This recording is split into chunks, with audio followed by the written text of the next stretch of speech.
Welcome to this comprehensive guide on Python loops.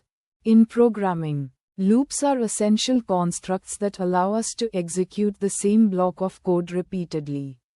They help automate repetitive tasks, process collections of data, and implement complex algorithms efficiently. Let's begin with the for loop, one of Python's most versatile looping constructs. A for loop is used when we want to execute a block of code for each item in a sequence. This sequence could be a list, a tuple, a string, or any other iterable object. The loop automatically handles moving from one item to the next, making it perfect for processing collections of data. Here's a simple example. We have a list containing 3 fruits. The for loop will execute once for each item in this list with each iteration. The loop variable, fruit, takes the value of the current item. Inside the loop, we're using an F string to print a message about each fruit. Notice how the indentation defines which code belongs to the loop body. In iteration 1, the variable fruit takes the value, apple, resulting in the message, I enjoy eating apples.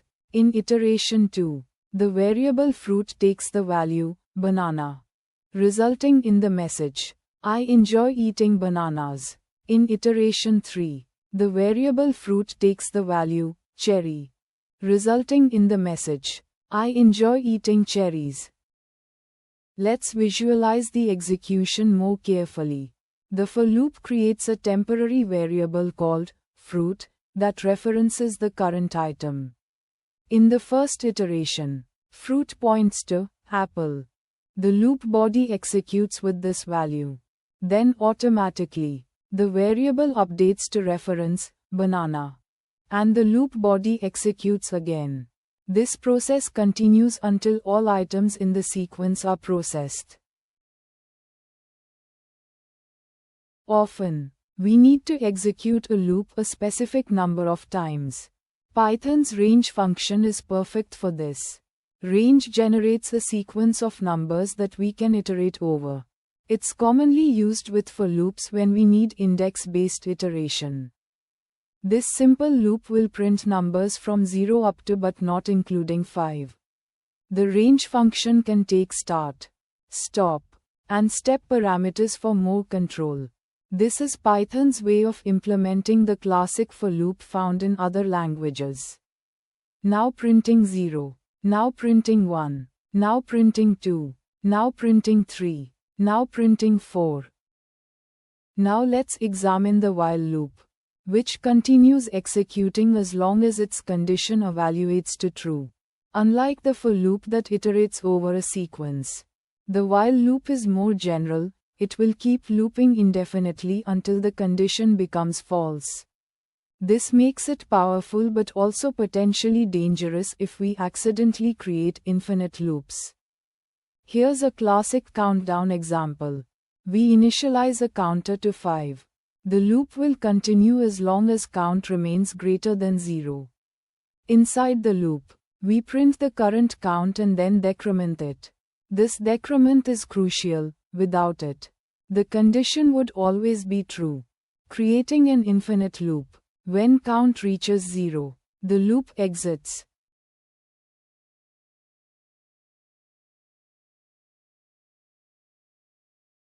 Countdown 5. Countdown 4. Countdown 3. Countdown 2. Countdown 1. Liftoff. Let's track how the loop state changes with each iteration. Before each loop execution, Python evaluates the condition. If true, it executes the loop body, then rechecks the condition. This cycle continues until the condition becomes false. Current count is 5. After decrementing, count becomes 4. Current count is 4. After decrementing, count becomes 3. Current count is 3. After decrementing, count becomes 2. Current count is 2. After decrementing, count becomes 1. Current count is 1. After decrementing, count becomes 0. Python provides two important statements for controlling loop execution. The break statement immediately exits the entire loop, while continue skips the rest of the current iteration and moves to the next one. In this example, when num equals 3, we skip printing it using continue. When num reaches 7, we exit the loop completely with break.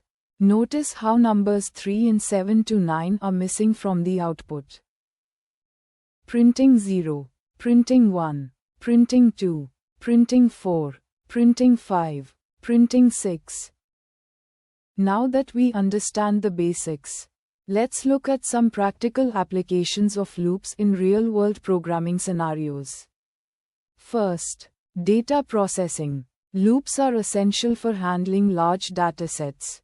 We might read a CSV file line by line, process each sensor reading in a time series, or transform elements in a collection. For loops are typically used here. Second, input validation. While loops are perfect for repeatedly prompting users until they provide valid input, this pattern is common in password checks, form validation, and interactive command line programs. Third, game development. The core of most games is a while loop that runs continuously until the game ends. Loops also handle sprite animation, collision detection, and processing player inputs. To conclude, here are some best practices for working with loops. Prefer for loops when working with sequences of known length. Use while loops when the number of iterations depends on a condition. Always ensure your loops will terminate. Watch out for infinite loops. Keep loop bodies focused and readable. For simple transformations, consider Python's list comprehensions as an alternative. Mastering loops gives you the superpower of automation in programming. They allow you to write concise, efficient code that can handle repetitive tasks of any complexity. Practice with different loop patterns to become truly proficient.